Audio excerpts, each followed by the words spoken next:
Vale, pues buenas tardes a todos y a todas. Quiero daros la bienvenida al último evento del Congreso Expresiones del Erotismo en las Letras Hispánicas. La conferencia de clausura será a cargo de la escritora Ana Rossetti, quien muy amablemente ha accedido a participar en nuestro congreso. Y en nombre de todos me gustaría saludarle y darle una calurosa bienvenida. Entonces, mi función en este último evento es presentar a Ana Rossetti, y cuando en su momento me solicitaron escribir esta presentación, lo primero que me pregunté es qué sabía yo de Ana Rossetti, si sería suficiente. Sabía, por ejemplo, que había comenzado a publicar en torno a los años 80, que su trayectoria cuenta con una solidez y una completitud que considero extraordinarias. Sabía también que, si me preguntaran, diría que no se entiende la poesía española de los últimos años si prescindiéramos de su voz. Sabía también de los premios, y de los que no sabía los busqué. Premio Gules en el 80 a su poemario Los devaneos de Erato, el Premio Internacional Rey Juan Carlos I en el 85 a su poemario Devocionario, Premio La Sonrisa Vertical en el 91 por su libro de cuentos Alevosías, el Premio del Público en 2017, la Medalla de Plata de Andalucía al conjunto de su obra y el Premio Meridiana que otorga el Instituto Andaluz de la Mujer en la categoría de literatura. Sabía también que había trabajado todos los géneros, pero que su poesía, y sobre todo su poesía erótica, me atrapó en su momento y no ha dejado de hacerlo desde entonces. Sabía entonces todos estos datos y sabía que tenía que comentarlos, pero entonces me topé con una cita de la autora, que dice así: para mí no hay autores y obras, sino palabras y situaciones. Da igual que las haya conocido en letra impresa o en carne mortal. No hay entonces autores ni obras, solo habría lenguaje y experiencias. Y a lo mejor tendría que haber empezado por aquí. Quizá la pregunta de qué sabemos o qué deberíamos saber sobre Ana Rossetti y su obra en esta presentación, podemos añadir la pregunta de qué parece saber Ana Rossetti sobre la experiencia, el lenguaje y el hilo que parece unir o desatar ambas instancias. Uno de los rasgos que me apasionan de su poesía es esta declaración, velada o explícita, de que las experiencias de lectura y las experiencias de vida son equivalentes. Ni autores ni obras, carne mortal y letra impresa, de nuevo. Cito: se es también lo que se lee. La literatura asimilada es totalmente orgánica. Forma parte de nuestra biografía. Muchos secretos sobre nosotros mismos nos son revelados a través de los libros. Entonces, todo lo vivido y todo lo leído se vuelca en su poesía en un idéntico gesto, y a esto creo que se refieren los críticos cuando destacan la heterogeneidad y variedad de los materiales poéticos de su obra. Por citar algún ejemplo, El mito de la infancia, con su poema Incitación, muy estudiado también y uno de mis favoritos. El imaginario pagano y cristiano, con la festividad del Dulcísimo Nombre o Cibeles ante la ofrenda anual de tulipanes. La cultura pop y publicitaria con Chico Wrangler. Las experiencias de esto que hemos llamado universo femenino, por ejemplo, de cómo resistí las seducciones de mi compañera de cuarto, no sé si para bien o para mal. Y el hedonismo y lo trascendente y lo maldito. En resumen, todo. Todo se mezcla y todo encuentra su sitio. El lenguaje poético en la obra de Rossetti lo ha conquistado todo. Se afirma en su conquista de todos los ámbitos de la realidad: lo humano y lo divino, el dolor y el placer, el mito y el estricto presente. Y como he dicho, quiero destacar en primer lugar esta aspiración de poetizar y erotizar todos los aspectos de la vida y la literatura. Y más concretamente ya en lo que tiene que ver con el erotismo, esta infinita potencialidad del lenguaje se da cita en su poesía con las infinitas demandas del deseo. El encuentro entre el lenguaje y el sujeto deseante denota una constante búsqueda de dicho lenguaje equiparable a la búsqueda del deseo. Y para ejemplificar esto, la propia autora comenta que la palabra deseo deriva de desiderium, es decir, mirar las estrellas, y que desiderare significa, a su vez, escrutar el cielo esperando una señal. Es decir, la búsqueda de cierta revelación, el acto de escrutar, de buscar, esto es deseo y esto es inspiración. No es el resultado, sino la búsqueda expectante lo que une escritura y deseo. De nuevo, letra impresa y la carne mortal, indistinguibles. Un breve paréntesis respecto a esta búsqueda, ya en el terreno de lo formal. No quiero dejar de mencionar su incansable trabajo con el ritmo, que ha estudiado, por ejemplo, Antonio Gallego. Y quiero también destacar la construcción de las metáforas en su poesía, muy audaces, más explícitas casi siempre que aquello que pretende representar. Las alegorías de Rossetti, a mi parecer, no disfrazan, desnudan. No maquillan el deseo, lo revelan. Por ejemplo, inoculado el sensual delirio, lubrica mi saliva tu pendúnculo. El tersísimo tallo que mi mano entroniza, alta flor tuya erguida en los oscuros parques. Dicho lo anterior, quiero concluir con una última pregunta, una tercera pregunta. Si leer es revelar secretos sobre nosotros mismos, ¿qué secretos entonces nos son revelados en la obra de Rossetti? En mi caso particular hay un poema, Festividad, el Dulcísimo Nombre, que creo que he mencionado ya, en el que hay un verso que me atrapa siempre. Dice así: mis primeras caricias fueron verbos. Hay algo que me resulta profundamente visionario aquí. Y quizás un cliché que lo diga yo, pero es verdad que el primer objeto de deseo, es decir, de búsqueda de cualquier persona cuando somos muy pequeños, son precisamente las palabras. Todos empezamos por ahí. La diferencia es que muchos de nosotros todavía no hemos acabado esa búsqueda. Para muchos de nosotros lo que hacemos con las palabras, literatura, también es objeto de deseo, es decir, de desiderium o en otras palabras, de búsqueda activa, expectante, erótica. Mis primeras caricias, en efecto, fueron verbos, y quiero pensar que el amor al verbo, al lenguaje y sus productos artísticos es la razón por la que nos hemos reunido estos 3 días, organizadores, comunicantes y asistentes, en este evento que nadie, por todo lo que he dicho anteriormente, puede cerrar mejor que la escritora Ana Rossetti con su ponencia El cuerpo y sus epifanías. Muchas gracias. Bueno, pues muchas gracias a ti, María, pero desde luego me pones en un aprieto porque has dicho unas cosas tan maravillosas que a ver cómo me pongo yo ahora a la altura de lo que tú me has dicho, porque ha suscitado muchas expectativas, pero en fin, voy a lo mío. Bueno, doña Emilia Pardo Bazán, eso del erotismo decía que no se nos daba con abundancia. Lo comenta en un artículo la Eloísa Portuguesa acerca de las cartas de María Alcoforado.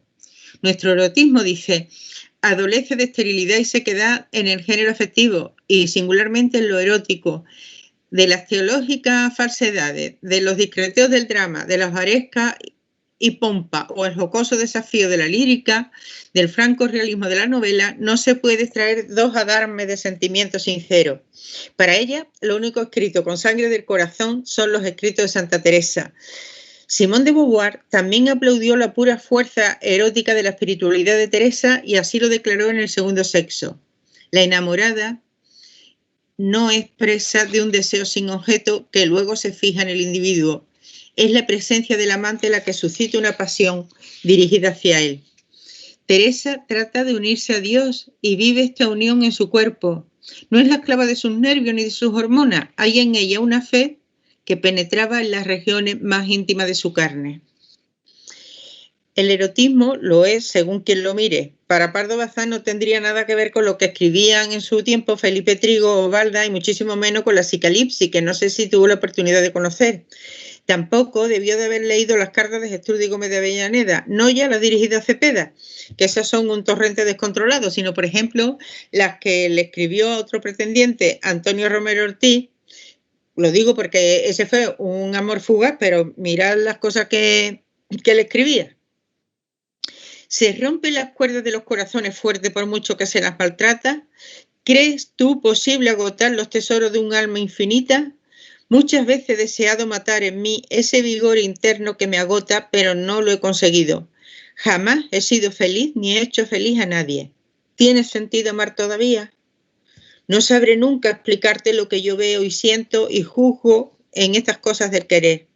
No podré, por más que diga, hacerte comprender la lucha que hay entre el orgullo de mi inteligencia y mi naturaleza de mujer apasionada. ¿O sí? Desgraciadamente, hay en mí 2 naturalezas poderosas, la del poeta y la de la mujer. Tengo el idealismo suficiente para vivir tu amor, pero toda la sangre para agotar en un momento tu amor y el mío. Así ella era de intensa y Fernán Caballero se la describe así al poeta Antonio Latour en una carta que le escribe porque cuando ya las 2 eran mayores coinciden en Sevilla y entonces pues se trataba. Y esto es lo que dice Fernán Caballero. Es una mujer buenísima, aunque yo quisiera que para su propia felicidad su sangre corriese menos apresurada y su espíritu se elevase menos a estas regiones tan altas que aunque bellas y puras, tienen la contra de que en ella se pierde de vista las cosas terrenas y la senda que hemos de pisar para nuestro bienestar y conveniencia.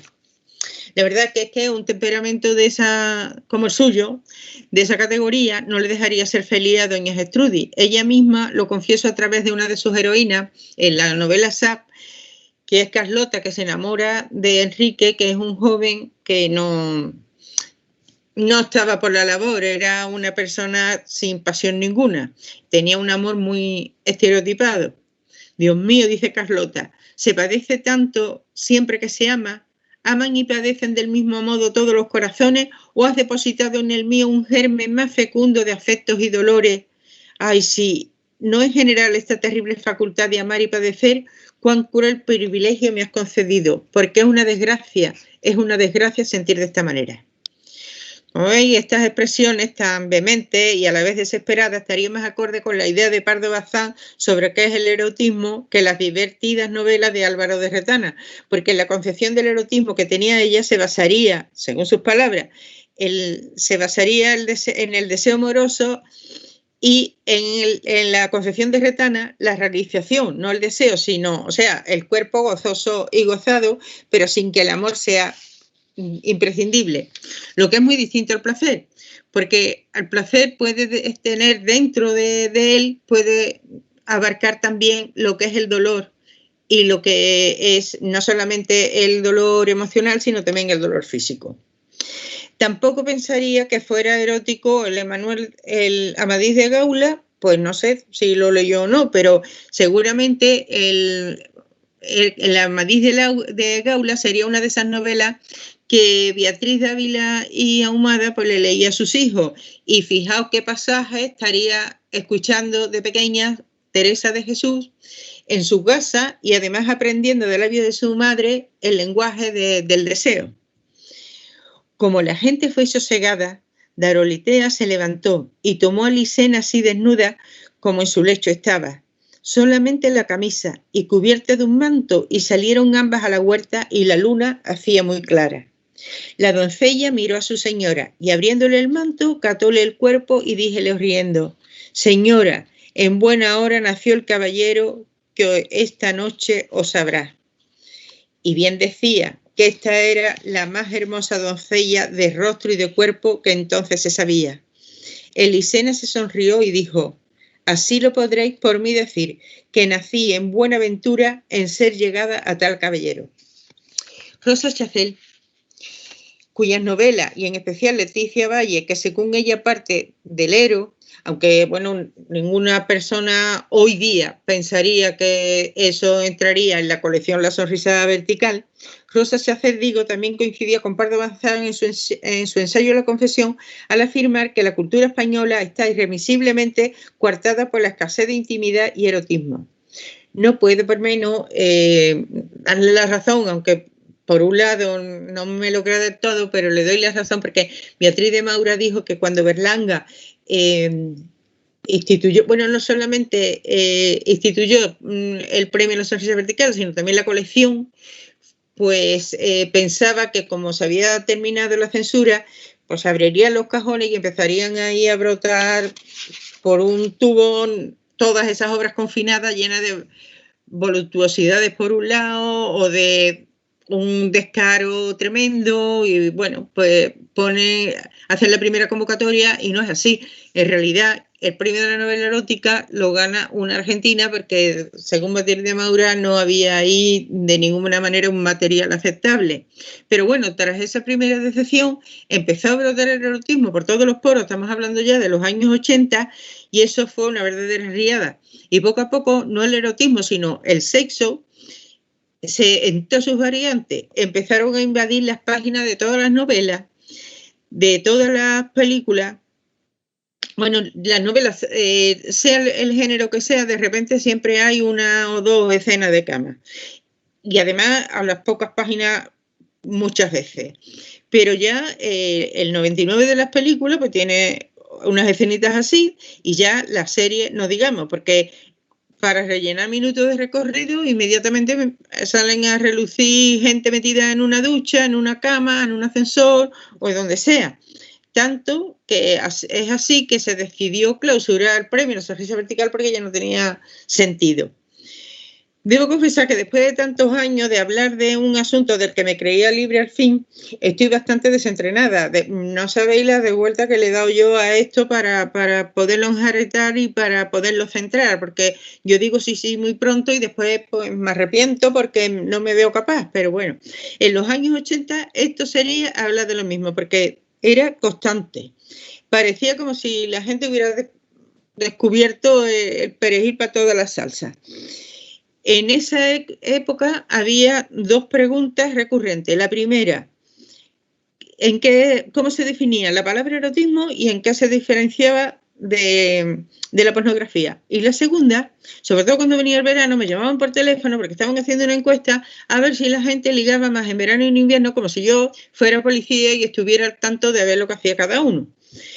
En esa época también, pues lo que le metían a la gente todas esas historias, ¿sabes? Lo del ligue y tal y que cual, que si tú te ibas, aunque fuera a la otra punta y luego volvías y no habías ligado, pues pensaba que no tenías vacaciones y pensaba que era la persona más desafortunada del mundo porque no gustaba por ahí. Y también tenía mucho que ver con, hubo una eclosión de la lencería fina, y si tú te ponías la lencería y luego no tenía oportunidad de mostrarla, pues lo mismo, volvía a tu casa y mientras te la estabas quitando, pues también una frustración tremenda. Bueno, la cuestión es que a finales de los 70 fue un fenómeno que fue el destape, con la coartada muy tramposa diciendo que eso era exigencia del guión, cuando la única exigencia del guión de verdad es que si es una película porno, en lo demás no sé yo, se puede resolver de otra manera, pero bueno, la cuestión es que a pesar de que estuve todo ese tiempo con el monotema, no me aclaré realmente en qué consistía el erotismo, porque todo puede ser erótico, depende de tu mente cómo lo traduzca. Si tú tienes una mente lo debidamente retorcida, el adjetivo erótico puede ser lo mismo, un liguero de Guipur, o como decía la Lozana, los nabos de Jerez. Bueno, así que si en los 80 andaba perdida, confundida y equivocada cada vez que me enfrentaba con la dichosa palabrita, ahora ni te cuento porque las cosas han cambiado muchísimo. Entre manifiesto post-porno, los movimientos queer, transfeministas, el poliamor, el género neogótico, el cómic fantástico, la deconstrucción del amor, de la intimidad y del deseo por un lado, y el bombardeo de imágenes explícitas en películas, series y anuncios, por el otro, es obvio que hay que plantearse la relación que hasta el momento teníamos con nuestros cuerpos, porque se debe reformular. Porque eso sí, lo que está claro es que en lo que en un tiempo podía pasar por erótico, aunque solamente fuese un sentimiento, ya no lo sería si no pasa por el cuerpo, su anatomía y sus particularidades. Y aún me atrevo a decir que si no entran en juego no ya las zonas erógenas, sino específicamente los genitales, no entrarían en la clasificación. Total, que para evitar no enredarme entre lo que es erótico, lo que es amor, lo que es genitalidad, lo que es pornografía, picardía o chiste verde en la clave del siglo XXI, por eso preferí hablar del cuerpo y de sus deseos y de sus relaciones, pero en un periodo donde el cuerpo estuvo en discusión entre la moda que lo ocultaba, las pragmáticas que lo regulaban y las diatribas de los moralistas que condenaban tanto su ocultación como su exhibición, según les parecía. Así, en la pragmática de 1623 se prohíbe, entre otras cosas, los cuellos de lechuguilla y las guedejas para los señores. El humanista Jiménez Patón argumenta: los cabellos, al ser excremento y superfluidades de la naturaleza, son como accidentes al cuerpo y así sin dolor se cortan y no se afrenten de parecer mujeres y honestas y livianas. Como se ve, la apariencia femenina, se consideraba un signo de afeminamiento, pues un varón no tiene por qué aspirar a ser deseado. Unos años después se sigue insistiendo: manda el rey nuestro señor que ningún hombre pueda traer copete y jaulilla, ni guedeja con crespo u otro rizo en el cabello, el cual no pueda pasar de la oreja. Estas condenas contra las melenas masculinas recuerdan la que suscitaron los hippies al finales de los 60, que habían dejado sin efecto las atildadas melenitas de los Beatles. Tanto en la corte de Felipe III como en el siglo pasado, quienes defendían el rapado de los varones se veían en dificultad para explicar las imágenes de la Biblia y de la misma historia de España. Los del siglo XVII aducían que si llevaban el pelo largo era porque no se pasaban la vida en las barberías y que con el desaliño lo que estaban demostrando era su fiereza.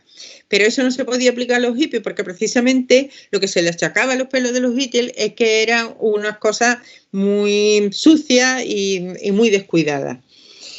El escándalo del guardainfante, ese es otro capítulo, no se queda fuera del foco de la atención. y cito, la introducción de este infernal traje y de su forma da licencia a toda mujer de faltar a sus obligaciones de honestidad y pudicicia sin temor de perder ni un átomo de su reputación, porque lo ancho y pomposo del traje le da comodidad para andar embarazada 9 o 10 meses, tal como estáis oyendo, 9 o 10 meses, convidando juntamente a libertad sensual y lascivia. Hay que saber que esta prenda que creemos exclusivamente femenina se extendió entre los varones, pues, y cito, este contagio ha pasado a estudiantes, licenciados y demás que los traen debajo de sus lobas. Las lobas eran las sotanas estas que llevaban los estudiantes y los eclesiásticos y todo este tipo de personas. Y sin duda serán presto imitados de los frailes si de una vez no se ataja en sus principios, por lo que se alzaron voces reclamando una regulación. En 1639 llega por fin la ley, y dice la ley, manda el rey nuestro señor que ninguna mujer de cualquier estado o calidad no pueda traer ni traiga guardainfante u otro traje semejante, y cuidado, excepto las mujeres que, con licencia de la justicia, públicamente son malas de sus personas y ganan por ello. Con esta última frase se evidencia que, pese a los reiterados argumentos sobre la monstruosidad de su desproporción y otras descalificaciones, se consideraba un objeto de seducción y que todos estos objetos a la moda no tenían otro fin que negar el deseo fuera de los burdeles. Otra cita. No le basta a la naturaleza la oculta virtud que tiene la coligación que hay entre hombres y mujeres que han de inventar con sus profanos adornos nuevos incentivos para la ruina de los hombres y que les den a beber por los ojos sus mismas carnes. En España no hay costumbre de andar las mujeres tan desnudas, manifestando sus carnes como van ahora, al traer tantos mantos transparentes de humo y gloria. Porque además estaba la discusión entre lo que significa estar tapada, es decir, que se ocultaban totalmente y nada más que dejaban descubierto el ojo izquierdo, y luego estar cubierta, que solamente se limitaba a la cabeza. Eso de estar tapada, pues, bueno, facilita muchos equívocos, sobre todo en el teatro, pues hay muchos enredos sobre eso, y luego, bueno, en la vida real, pues, toda clase de engaños. Estos debates estaban tan presentes que se insertaron en la literatura y así el guardainfante entra a formar parte del repertorio de Quiñones, que tiene un entremés que se llama así, el guardainfante, y Quevedo le dedica un soneto y bueno, sobre todo en la literatura de Corazel pues se cita mucho. Ahora yo voy a leer una cosa de Rojas Zorrilla que dice: ¿qué es un guardainfante? Un enredo para ajustar alas gordas, un molde de engordar cuerpos. Es un cubre de preñada, estorbo de los aprietos, anillo de las barrigas, disfraz de los ornamentos. Y es el fin, el guardainfante, un enjugador perpetuo que está secando la ropa sobre el natural brasero. Jiménez Patón cita a Hipócrates y a Galeno para argumentar que los cambios del frío al calor pueden causar graves enfermedades, porque el frío que entra por debajo del guardainfante y el calor del estómago pues andan peleando. Entre otras enfermedades, causa la esterilidad según él, pues el aire envía el frío al útero. Las pragmáticas de Felipe III contra todo artificio abarcaban también el lenguaje. De hecho, en 1635 se publica la nueva pragmática de reformación contra los abusos de los afeites, calzado, guedeja, guardainfante. Y ahora, lenguaje crítico, moño, traje y exceso en el uso del tabaco. En lo de meterse con el lenguaje es una larga batalla que traspasa los siglos, que llega hasta hoy día, ya sea por demasiado alambicado o por demasiado pedestre. Ya en el siglo XVI existía en Sevilla una gran rivalidad entre cierta poesía que se situaba en el aquí y el ahora, considerada vulgar, abandonada por Lope de Rueda y que precedería al arte nuevo de hacer comedia de Lope, y la llamada clásica, que seguía los modelos grecolatinos, cuyo máximo defensor fue el humanista Juan de Malara. Feliciana Enrique de Guzmán, con su obediencia a las reglas de las tres unidades, sus referencias mitológicas y su despliegue de erudición, podía proclamar su filiación con Malara. Pero María de Zayas, sin embargo, se define como integrante de la Escuela de Madrid con estas palabras: como no traigo propósito de canonizarme por bien entendida, sino por buena desengañadora, es lo cierto que ni en lo hablado ni en lo que hablaré he buscado razones retóricas ni cultas, porque además de ser un lenguaje con que en extremo aborrezco, querría que me entendiesen todo, el culto y el lego. Y así he procurado hablar en el idioma que mi natural me enseña y aprendí de mis padres, que lo demás es una sofistería que se han dado los escritores por diferenciarse de los demás, y dicen a veces cosas que ni ellos mismos las entienden. ¿Cómo las atenderán los demás? Sino en diciendo, como algunas veces me ha sucedido a mí, que cansado el sentido por saber qué quiere decir y no sacando fruto de la fatiga, digo, muy bueno debe ser, puesto que no lo entiendo.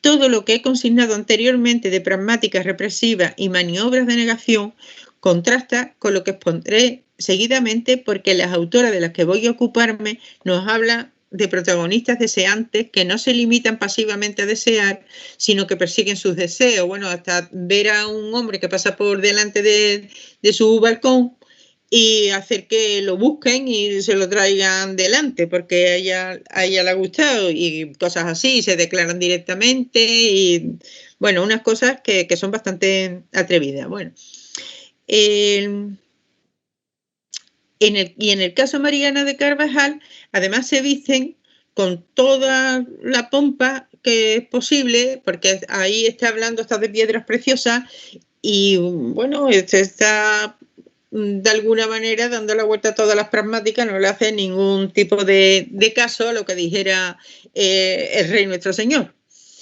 Insistiendo en la idea de que leemos según las claves de la contemporaneidad, pongo un ejemplo. María de Zayas, que en su época, ella nació nació en el 1590, en su época fue considerada la Sibila de Madrid, la Gloria de Manzanares, la admiración de las academias y la honra de España. Pues ella creó novelas de violencia, asesinato, adulterio y demás escabrosidades que no le acarrearon ningún problema para obtener las licencias eclesiásticas o las pertinentes y vender sucesivas ediciones. Creo que sabrán que no solamente tenía que ser la licencia eclesiástica, sino que había allí un comité, porque todo se tenía que hacer con privilegio del rey. Si el rey no daba el privilegio para imprimir, ahí no salía el libro de ninguna manera. Sin embargo, cuando aparecieron las comedias de Tirso de Molina, causaron un gran revuelo, y el 6 de marzo de 1625 se reunió una de las juntas del conde duque de Olivares con la siguiente orden del día: el escándalo que causa un fraile mercedario que se llama el maestro Telle, por otro nombre Tirso, con comedia que hace profanas y de malos incentivos y ejemplos, por ser caso notorio, se acordó que se consulte a su majestad de que el confesor diga al nuncio que le eche de aquí a uno de los monasterios más remotos de su religión y le imponga excomunión mayor, late sentencia, para que no haga comedia ni otro género de versos profanos. Y así es cuando el periodo que pasa Tirso de Molina en Sevilla. Pero bueno, llega al siglo XVIII y nadie se ocupa de las comedias de Tirso, y bueno, yo te digo, por mucho que yo mire las comedias de Tirso, yo no le veo nada de malo, y sin embargo se prohibieron las obras de María de Zayas, y aún en 1933 el hispanista alemán Luigi, bueno, esto lo voy a deletrear porque cualquiera dice eso, Pfandl, describió sus novelas como historias libertinas que degeneran unas veces en lo terrible y perverso y otras en obscena liviandad. Si nos parece que estos censores de María de Zayas son unos carcas, imaginemos por un momento a un grupo de monjas franciscanas que en YouTube representen las gracias mojosas de Feliciana Enrique de Guzmán, y a ver cómo reaccionamos nosotros. Resumo que esta obra se trata de tres hermanas contrahechas pretendidas por seis pretendientes, valga la redundancia, de iguales características, y que al ser ellas incapaces de elegir, las tres proponen y disponen casarse con los seis. El tópico de que el deseo solamente lo pueden merecer las personas bellas aquí no tiene cabida. Estos nuevos cuerpos no están formateados según los estándares de Petrarca y, sin embargo, tal como sucede en la vida real, que no hay que ser una Adonis ni una Angelina Jolie para repoblar el planeta, estos seres son deseantes y deseados y lo disfrutan. Está tomado a broma todo lo que se dice allí. Es un texto muy divertido, pero la broma es el lenguaje de las verdades incómodas, porque es el lenguaje del bufón. Esta pequeña pieza, en dos partes, son los dos entreactos de otra mayor, Los jardines sabeos, que Feliciana dedica a sus dos hermanas monjas franciscanas con estas palabras: remitíosla para que la celebréis y representéis dentro de vuestro recogimiento con vuestras amigas, festejando con sus deseadas bodas, porque sean castas y puras, las del esposo eterno con su amada. ¿Qué diríamos ahora si viéramos a las monjas celebrando sus votos perpetuos, o sea, sus bodas místicas, con esta parodia del poliamor? Quizás para parecer guay e irreverente digamos que es monja más enrollada, lo que significa que consideramos que lo que hacen es una transgresión, cosa que a ninguna de las franciscanas del convento de la Santa Inés de Sevilla se les pasó por la cabeza.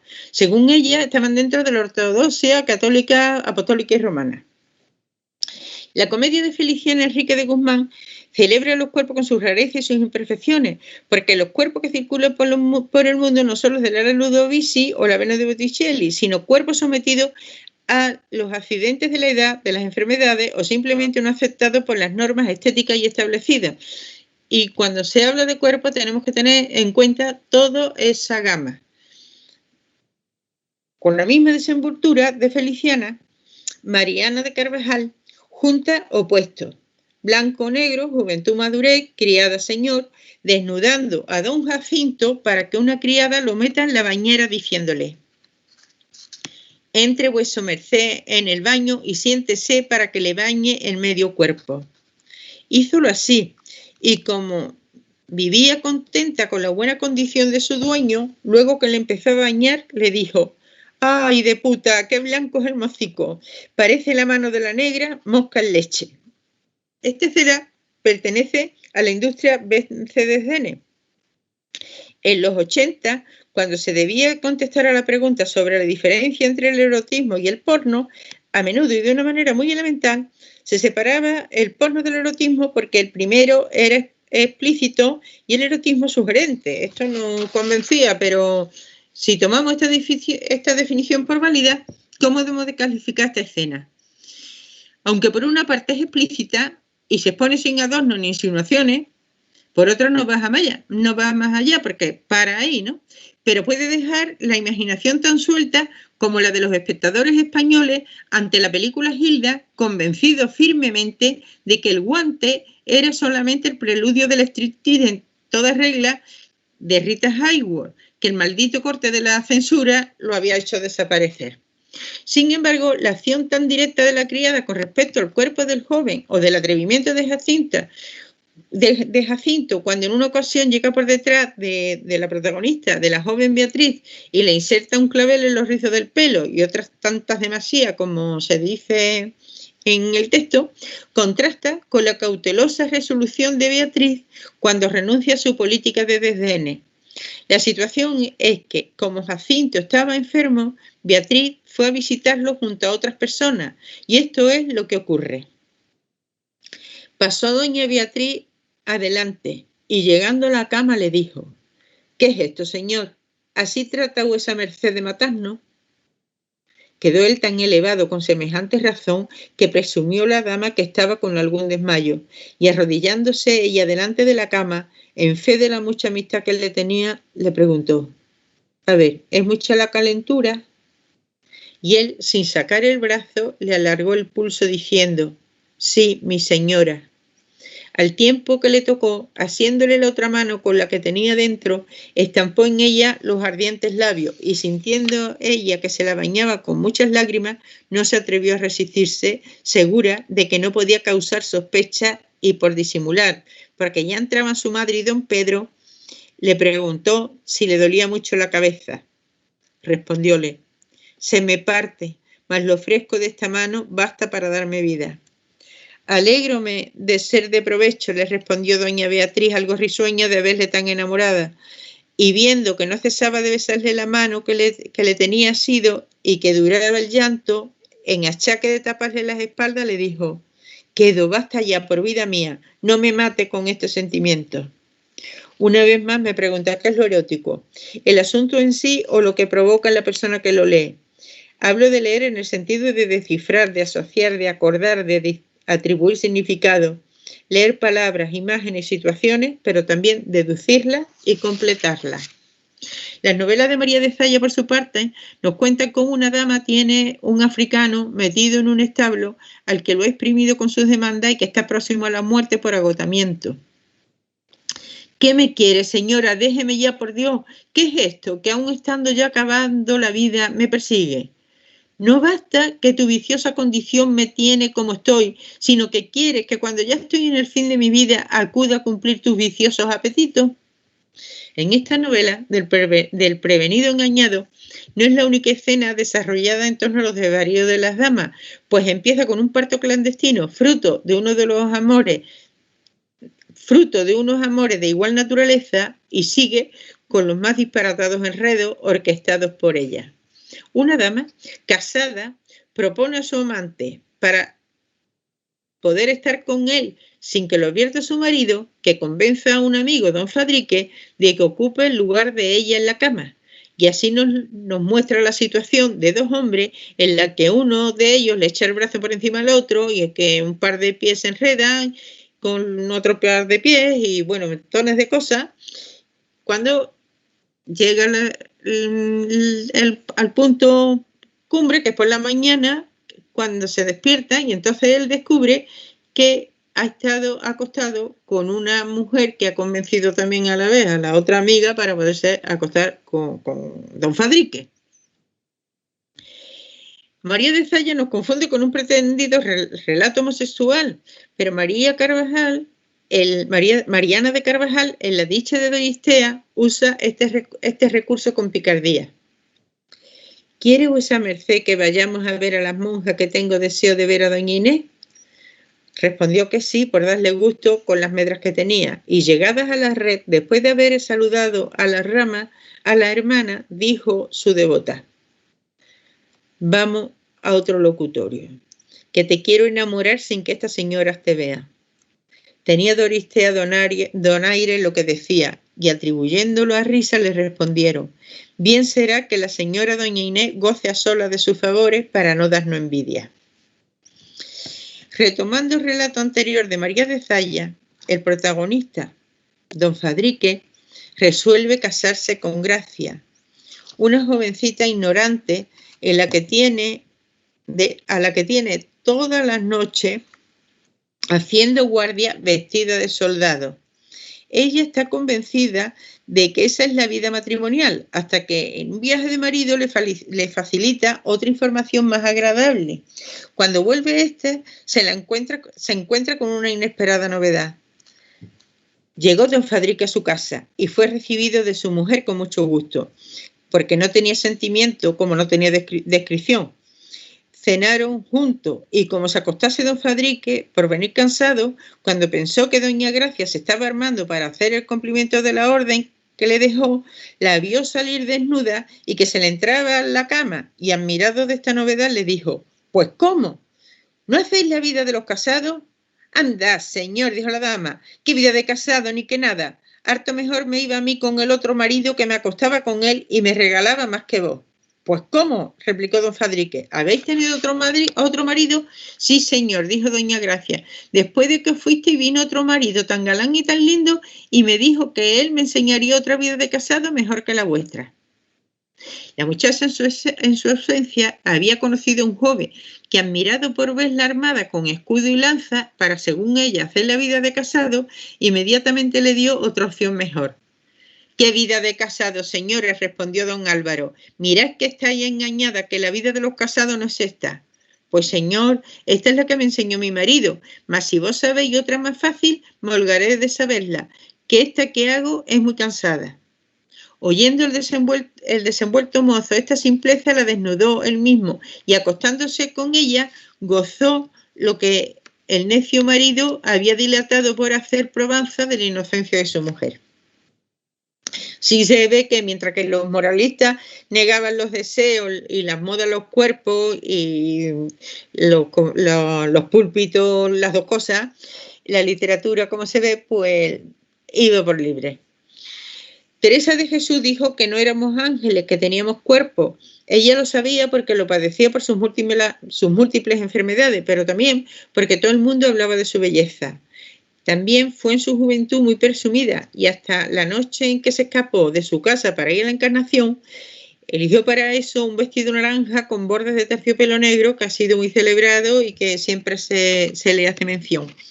Pardo Bazán también sabía que tenía cuerpo y era muy consciente de su envergadura. ¿Quieres que te diga la verdad?, le escribe a Galdós. Siempre he reprimido algo contigo por miedo a causarte daño físico, a alterar tu querida salud. Siempre te he mirado como los maridos robustos a las mujeres delicaditas y tiernamente amadas. Por lo demás, y autorizada y rogada por ti, lo fácil y lo agradable para mí es hacerte 1000 zalamerías. A esto me inclina no solo el cariñazo que te tengo, sino mi condición de gallega arrodilladora y mimosa. Pánfilo de mi corazón. Rabio también por echarte encima la vista y los brazos y el cuerpote todo. Te aplastaré. Pero las reacciones que despertaba a su paso no eran las mismas que las de Teresa de Jesús. A Teresa le dijeron que qué lástima que una mujer tan guapa se metiera monja, a lo que ella respondió: ¿y a ti qué te importa si de ninguna manera me iba a casar contigo? A ella no le preocupaba saberse guapa, pero sí le importaba, porque cuando la pintó Juan Miseria, que la tuvo ahí horas y horas posando, cuando vio el retrato, pues le dijo: Dios te perdone, Fray Miseria, que ya que me pintaste fea y legañosa. Doña Emilia Pardo Bazán, por su parte, soportó toda clase de burla a su físico. De los comentarios que se hicieron a él cuando pretendía entrar a la academia, bueno, los comentarios no, es que hay cosas que están escritas en actas, diciendo unas cosas horrorosas. Se puede hacer una antología de las mejores frases sexistas en lengua castellana. Pardo Bazán, que nunca se mordió la lengua, en una ocasión manifestó por ella y por todos nosotros lo siguiente: ¿qué obligación tenemos nosotras de recrearle a ustedes la vista? ¿Somos odalisca acaso? ¿Somos muebles decorativos? ¿Somos claveles en tiesto?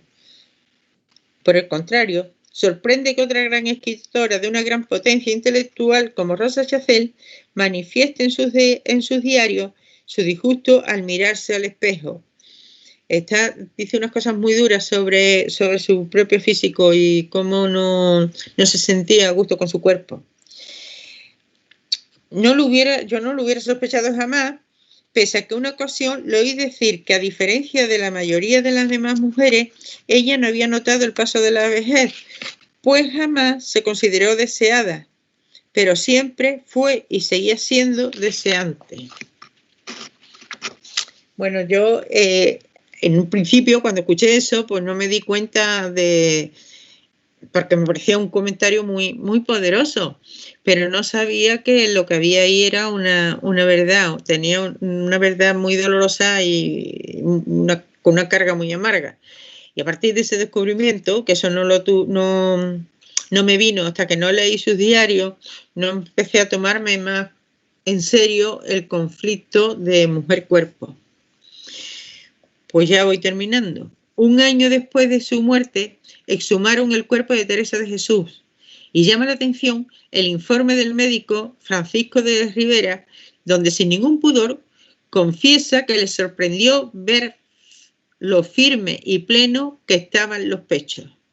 No sé qué comentario es ese, pero lo hizo. Luego sacó la sierra, le cortó la mano izquierda, que se la entregó a Jerónimo Gracián para que se la llevara a las monjas de Ávila, y luego, pero él se quedó con el dedo meñique. A partir de entonces, el cuerpo de Teresa ha sufrido frecuentes exhumaciones con las mutilaciones correspondientes. Y ya no me alargo más, solamente concluyo con la paradoja de que una religión o un código moral que negaba el cuerpo, despedazó el de Teresa de Jesús sin ningún reparo para venerarla en su carne, en vez de buscarla en el ejemplo de su vida y en el magisterio de sus obras. Y nada más. Muchas gracias.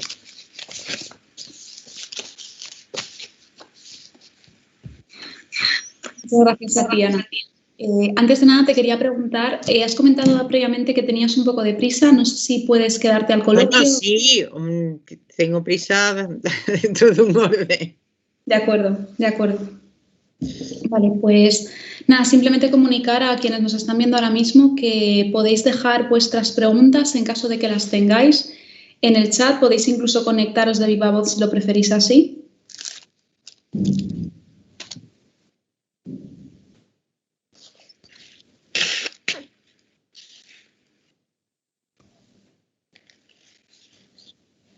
De acuerdo, pues si nadie tiene ninguna pregunta, quizá yo sí, es muy general, pero es por ver qué opinas tú. Hay un comentario. Sí, de Ana María. De acuerdo. Comenta Manuel Antonio Bruillón Lozano, muchas gracias, admirada Ana. Ah, pues, no hay de qué. Vale, has, digamos, hecho un rosario de distintas, digamos, concepciones dentro del cuerpo de las mujeres. Es más bien una pregunta sin más. ¿A día de hoy ha cambiado algo? Es decir, desde el destape que comentabas al principio, dando pasitos hacia atrás, ¿dirías que ha habido algún tipo de avance? No sé si avance o simplemente un cambio, algo sustancial que podemos... Claro, mira, con el cuerpo de las mujeres siempre hay una controversia, porque siempre se está analizando, porque incluso nos analizamos nosotras mismas. Y está, por un lado, te había hablado del destape que se puede luego revertir ahora, ¿no? En este sentido. En el destape, una se desnudaba porque era libre, pero luego había otra reacción que era, no, yo no me destapo porque soy feminista. Y porque yo no voy a hacer eso porque realmente estoy dando el gusto al patriarcado y me estoy exhibiendo como objeto. Entonces, ¿hasta qué punto, claro, hasta qué punto tú eres dueña de ponerte de todas esas cosas? O de quitarte. Exacto. O de hacer lo que sea. O sea, siempre se nos va a estar juzgando en esos términos. Lo mismo que estoy diciendo que los de Pardo Bazán, que empezaron a decir que habría que hacer un sillón, si se admitían en la academia, había que hacer un sillón más grande, y luego dijeron que era tan fea y tan horrible y tan, bueno, no podéis imaginar las cosas que le dijeron. Sin embargo, con Gertrudis Gómez de Avellaneda era porque era tan guapa que iba a perturbar a todos los académicos. Entonces, una por guapa, otra por fea, siempre estamos en lo mismo. Siempre se nos está juzgando. Sí, sí. Desde luego, no. Uno tiene la sensación, después de escucharte, que me confirma un poco más en una creencia que tengo, y es que parece que como mujeres no podemos ganar. Estamos siempre bajo el escrutinio público, y eso implica que independientemente de la decisión que tomemos, nos tapamos, no podemos ganar. Es una batalla. Sí, es una batalla, y además, mira, a ver, sin querer, bueno, tú no sabes lo que he tenido yo que trabajar mi cabeza para no ver a una mujer y pensar cómo es capaz de ponerse ese pantalón, o cómo es capaz, es decir, ¿y a mí qué me importa? Si ella va tan feliz, ojalá yo tuviera el valor de ir asomando los michelines y los morcones por ahí sin que me importe. ¿Sabes? Entonces, somos, claro, porque nos han enseñado desde pequeña, o por lo menos mi generación, a que tenemos que gustar. No porque nos lo digan en la casa ni nada, es una cosa subliminal, ¿no? Tenemos que gustar. Entonces, bueno, yo nada más que veo, fíjate, una generación que son mis nietos. A mi nieto siempre era el machote y la niña era la princesa. Y Entonces ya está la gente de la calle, nada más que verlo, machote, no sé qué, y a la otra, ay, qué guapa, qué bonita, que no sé qué, ni que no sé cuánto. Ya se lo estaban metiendo en la cabeza. Sí, sí. Y entonces eso, el que tú tienes que ser la guapa y la bonita y que tienes que agradar, pues hace mella. Y hace mella que no solamente para ti, sino que también te pone a ver a las demás si son tan guapas, tan bonitas y están agradando. Y eso te juro que a mí me ha costado trabajo el ponerme, ¿sabes?, a raya. Y poder reprimir esos pensamientos porque me salían espontáneos. Sí, sí, por supuesto, desde luego, culpable yo también, obviamente. ¿Ves? Sí, sí. Ana María Díaz tiene una pregunta. Sí. Le damos. Sí. Bueno, más que una pregunta, es una felicitación, porque ha sido una intervención maravillosa, la verdad. Muchísimas gracias. Ay, por Dios, María, menos mal. No, de verdad, gracias por aceptar la invitación y bueno, por esta conferencia que, bueno, ha superado todas las expectativas, yo creo. Y bueno, ya aprovecho para hacer una pregunta un poco al hilo de lo que estabais diciendo, con respecto un poco a esa imagen femenina, ¿no?, de lo que se espera, y aprovechando también esa retrospectiva increíble que has hecho a lo largo de toda la historia literaria. En el caso último de Rosa Chacel o, bueno, en alguna otra escritora que conozcas en profundidad, ¿tú crees que esta idea de la imagen femenina ha repercutido en una autocensura, pero a nivel literario? Bueno, lo que sí es verdad, que si tú te fijas en las novelas de Rosa Chacel, tú te imaginas a las protagonistas, pero ella no las describe. Es que te las imaginas, pero rara vez las describe.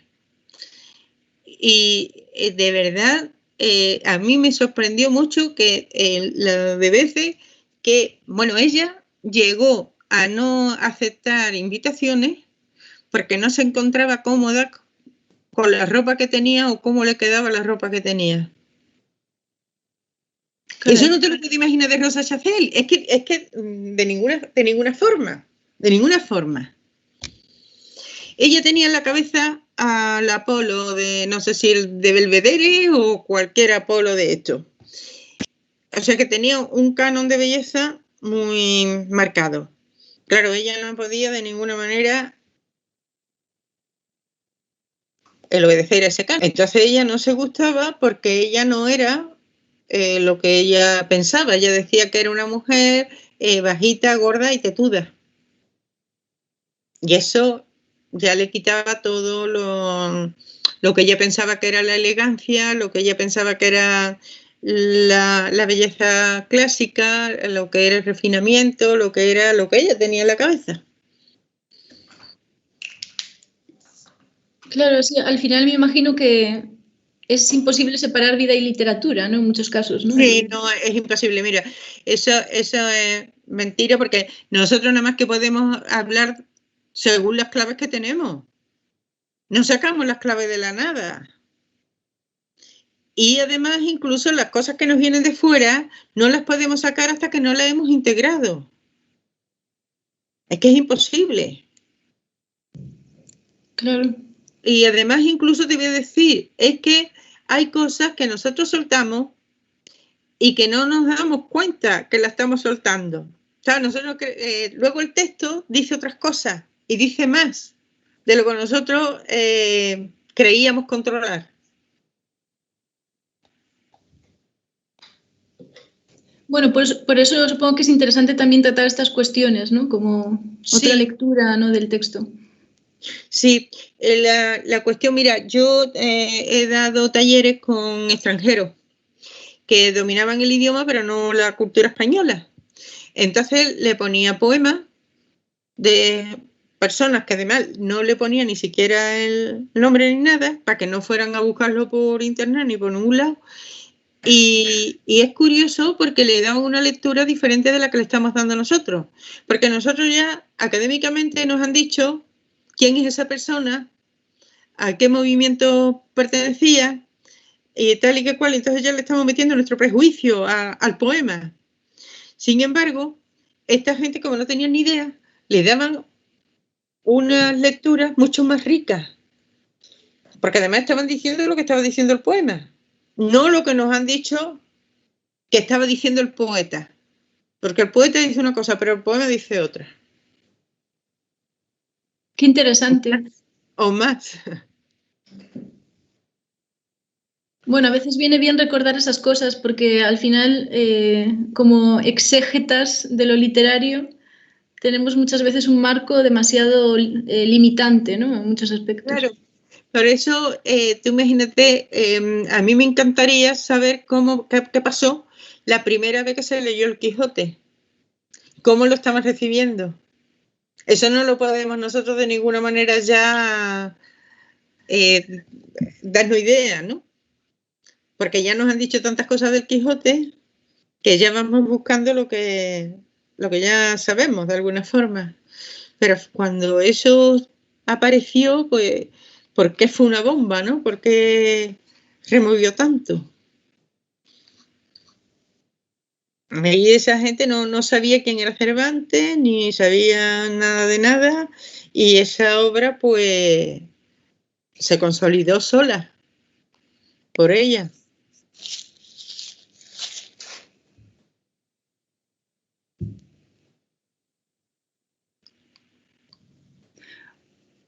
Bueno, solo añadir que nada, que muchas gracias.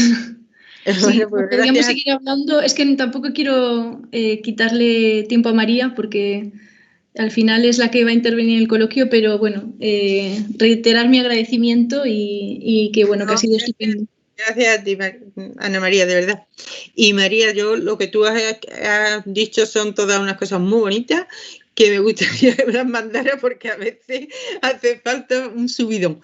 Y entonces cuando uno lee las cosas que... Porque de verdad, tú has dicho unas cosas que yo he dicho que yo ni me acordaba. Y de repente uno, claro, como si no lo hubiera dicho yo, ¿sabes? Y las analizo como desde fuera. Porque no, ¿sabes? Como te digo, no hay ningún tipo de eco de la memoria, ¿no? Y eso está bien, de verdad, es una situación muy rara. Mira, yo hace unos años, 2 años o cosas así, mandé un libro a Ciruela, que va a salir ahora en julio. Y hace poco, pues me mandaron las galeradas. ¿Pruebas de imprenta? No, como Claro. es. Sí, las galeradas son las pruebas de imprenta. Entonces, cuando yo lo estaba mirando, yo estaba leyendo los cuentos por primera vez.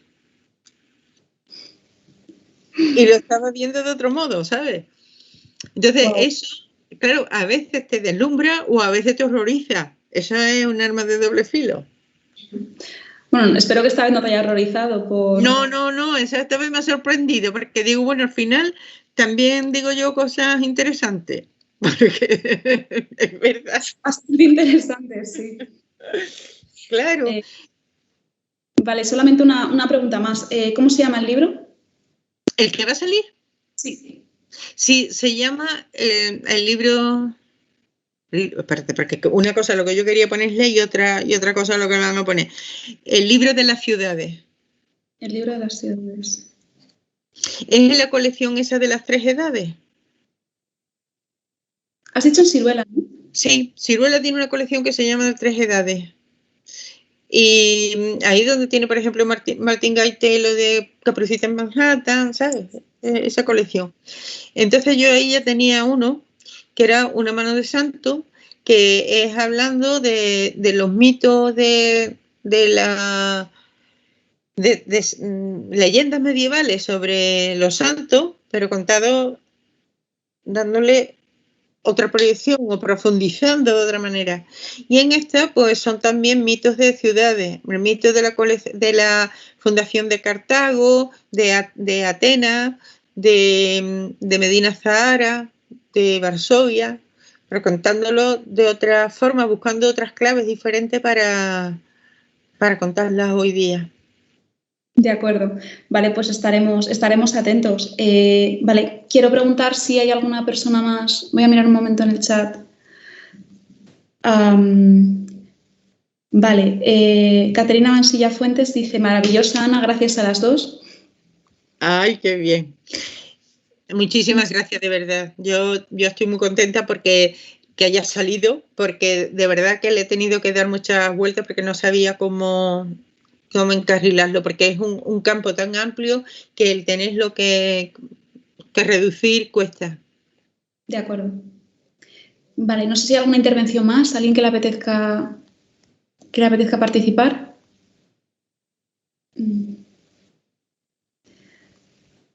Vale, puesto que estoy viendo que no. Sí, a ver. Mario Gutiérrez dice, ha estado genial, Ana, muchas gracias. Bueno, eso está bien. Porque como no se puede aplaudir... Exactamente. Rebeca, felicidades. ¿Ves? Vale, pues... bueno, quiero decir una cosa. No he querido ver ninguna conferencia ni nada, aunque me moría de curiosidad. Pero no lo he querido ver porque lo que no quería era lo que tenía hecho, empezar a corregir y empezar, porque estaba segura que me iban a dar unas pistas o me iban a decir cosas muy interesantes y yo quería ya dejar la conferencia tal como estaba y no tocarla más. Entonces, para no amargarme, no he visto ninguna ni nada, pero como sé que esto se está grabando y luego se va a reproducir, pues ya la veré. Pero no ha sido por falta de desinterés, sino porque no quería yo complicarme más la vida. De acuerdo, es muy comprensible, la verdad, sí. Claro. Vale, Isabel Avellán Chuecos dice, estoy de acuerdo, erudita y bella, gracias. Álvaro Díaz Ventas dice, aplausos virtuales, enhorabuena y gracias. Vale, pues sí, me quiero sumar y también de parte de todos quiero unirme a las felicitaciones virtuales, a los aplausos virtuales y agradecerte de nuevo otra vez encarecidamente que hayas estado aquí con nosotros. Ha sido un placer para todos y nada, esperamos verte de nuevo en otros eventos. Claro que sí, y a ver si otros eventos no sean a través de pantalla, sino que sea de otra manera. Sí, desde luego. Pues muchos besos y muchísimas gracias. Y eso, a ver si la próxima vez ya nos podemos ver de verdad. Esperemos que sí. Muchas gracias, Ana. Nada, a ti. Vale, ya en último lugar quiero introducir a las organizadoras del Congreso, Ana María y Rebeca, para que den las palabras de cierre a este congreso al que hemos estado asistiendo. Y nada, yo por mi parte me despido también. Un saludo a todos y buenas tardes. Adiós.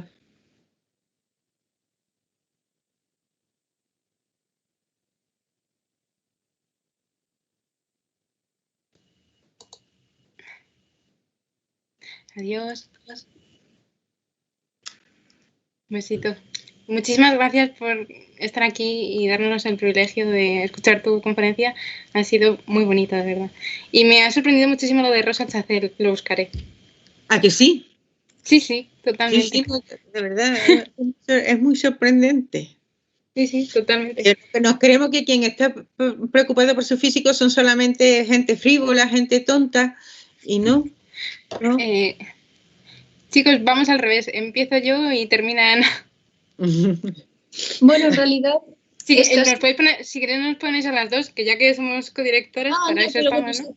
Estáis las dos, no os preocupéis. Vale, genial. Digo, es que no lo veo. Entonces es un poco casi hablar por hablar. Tú me estás viendo a mí, ¿no? O sea, entiendo. Vale, momento. Bueno, pues vamos allá con la... como dice, con el protocolo, como dice Ana. Buenas tardes a todas y a todos. Tras estas 3 jornadas, durante las que hemos podido escuchar interesantes aportaciones sobre el erotismo y su relación con las letras hispánicas, mis palabras y las de mi compañera Ana Díaz ponen punto y final a este 7º Congreso Internacional organizado por la Asociación Filobiblion.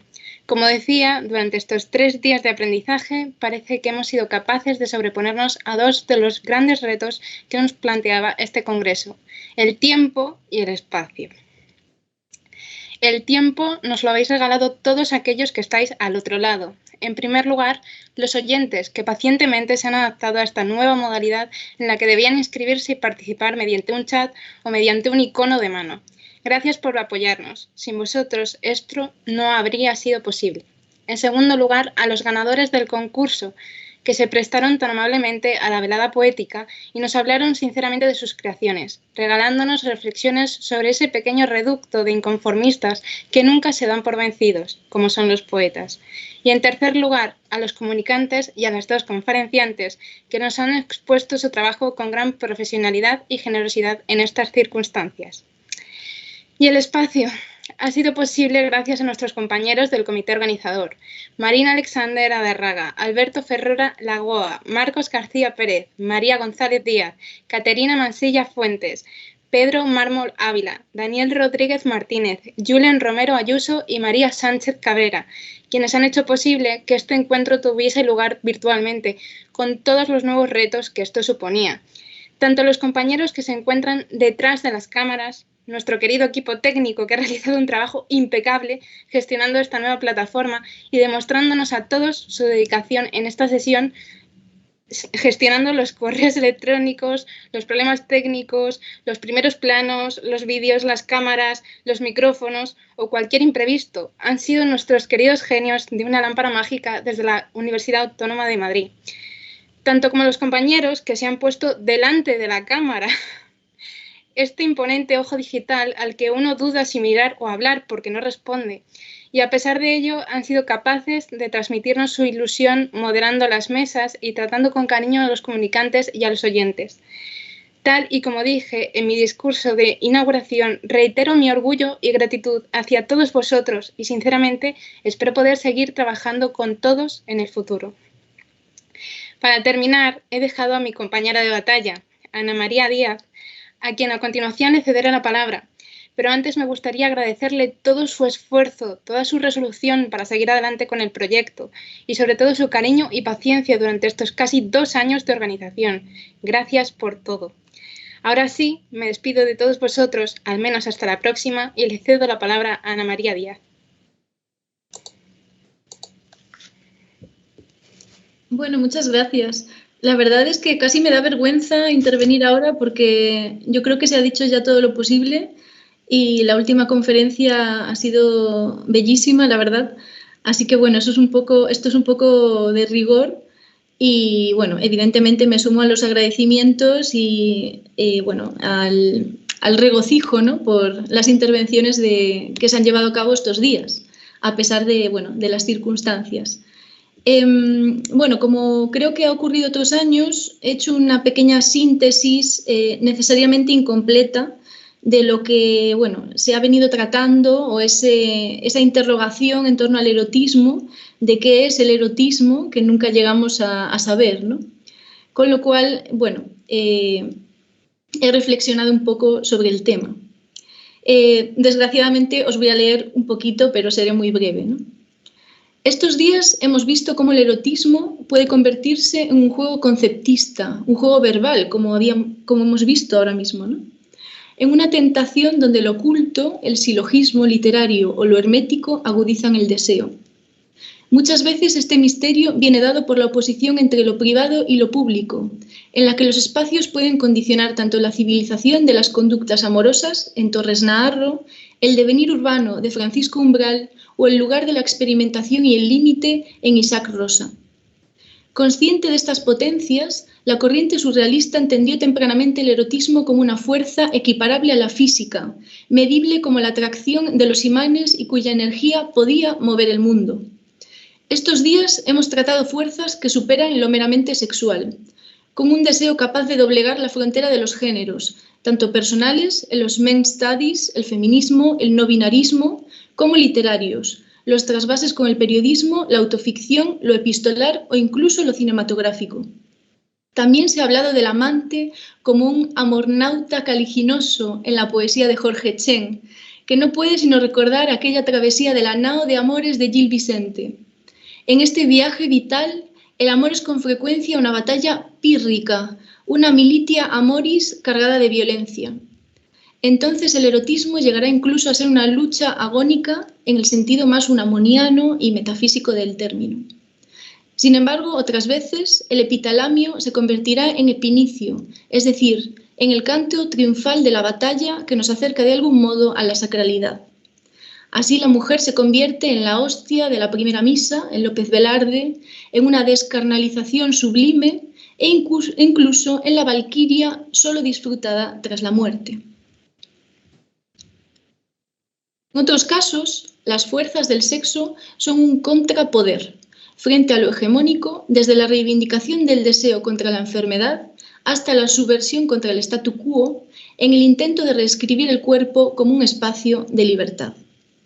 Desde el desencanto posmoderno volvemos también al eros como conflicto, no solo en la educación sentimental de la adolescencia, sino en la crítica a los excesos de la larga idealización neoplatónica. Recordamos entonces otras perspectivas más humanas del eros, tal vez aquellas que nos conducen a refugiarnos en los Remedia Amoris de Ovidio y que explican nuestra obsesión por conocer las profundidades de este tema. En cierta medida, ese ha sido el propósito de este encuentro y esperamos que haya servido al menos para aproximarnos al mismo, ¿no? Simplemente cerrar de este modo, ¿no? Con esta indagación, con esta búsqueda del conocimiento a través del erotismo y dar por finalizado este encuentro, aunque por otra parte seguiremos también virtualmente, por una parte con el correo de Filobiblion, con el correo del Congreso, con ese libro, con esa recopilación de las contribuciones que surgirá a partir de aquí, con todos aquellos que lo deseen y que pasen también un poco ese proceso. Y desde luego en futuras iniciativas de Filobiblion, ¿no? Que esperamos que os interesen en el futuro y que continuéis colaborando con nosotros. Así que sin más, me despido. Muchísimas gracias a todos y ha sido un placer.